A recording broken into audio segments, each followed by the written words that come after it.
Mari kita lihat temuan-temuannya, Ibu Bapak, sahabat-sahabatku sekalian. Kalau kita lihat temuannya, maka seperti inilah datanya. Pertama, bahwa media sosial menjadi satu tantangan penyelenggaraan pemilu dan pemilihan. Penyelenggara pemilu maupun peserta pemilu menggunakan media sosial untuk melakukan sosialisasi, kampanye, dan lain-lain.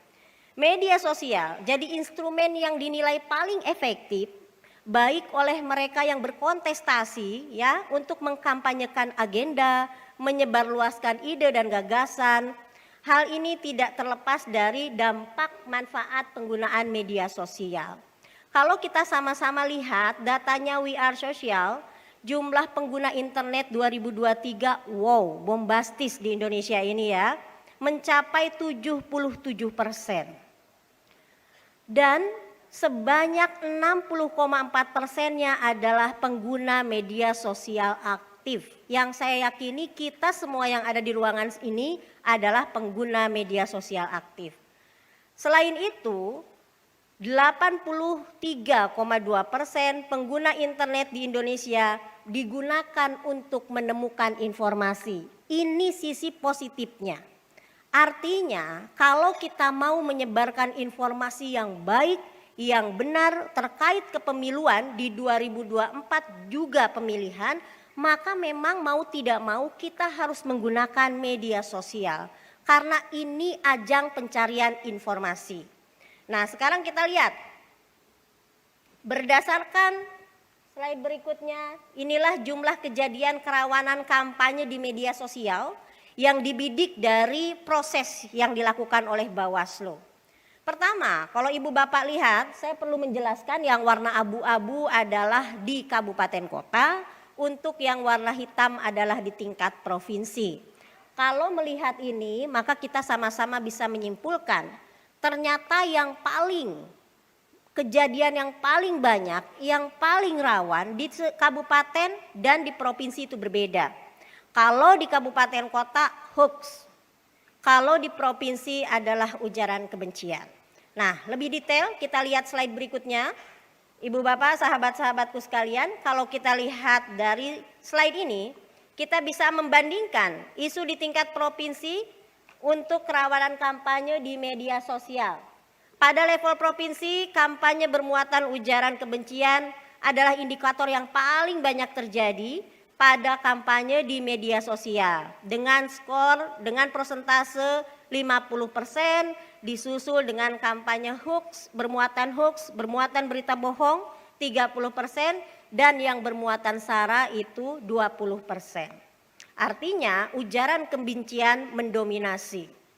Berikutnya, sekarang kita lihat di tingkatan kabupaten kota. Kabupaten kota seperti yang di slide di awal dinyatakan bahwa ternyata untuk kampanye bermuatan berita bohong atau hoax menjadi indikator yang paling banyak terjadi di tingkatan kabupaten kota, 40%. Disusul dengan ujaran kebencian 30%, 33%, dan kampanye bermuatan sara 27%. Ada perbedaan di level provinsi dan kabupaten kota. Baik, berikutnya. Nah, ini 6 provinsi paling rawan kalau dilihat dari persentase tadi. Maka Ibu Bapak kita bisa maknai ya, apakah para penari tadi itu mewakili daerah yang rawan tinggi ini. DKI Jakarta tampil di awal tadi, nampaknya sengaja dihadirkan penarinya dari DKI ya. Nah, ini 6 provinsi paling rawan isu kampanye di media sosial. DKI Jakarta, Maluku Utara, disusul oleh Kepulauan Bangka Belitung, disusul oleh Jawa Barat, Kalimantan Selatan, dan Gorontalo. Kalsel mana Kalsel? Gorontalo mana? Gorontalo belum hadir? Ini kerawanan tinggi sekali berarti. Ya. Nah, sahabat-sahabatku sekalian, melihat data ini, Kalau sahabat-sahabat cermati, ikuti, ingat, maka datanya tidak terlalu bergeser jauh, utamanya yang 3 besar.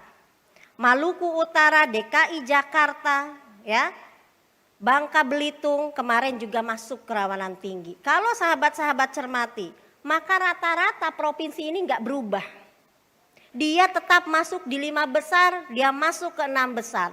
Artinya apa? Mau isu kerawanannya soal partisipasi, mau isu kerawanannya soal netralitas ASN, mau isu kerawanannya soal yang lain-lain, ternyata dia sama, nggak berbeda jauh. Artinya di satu titik wilayah, misalnya DKI Jakarta, dia menjadi rawan untuk seluruh dimensi.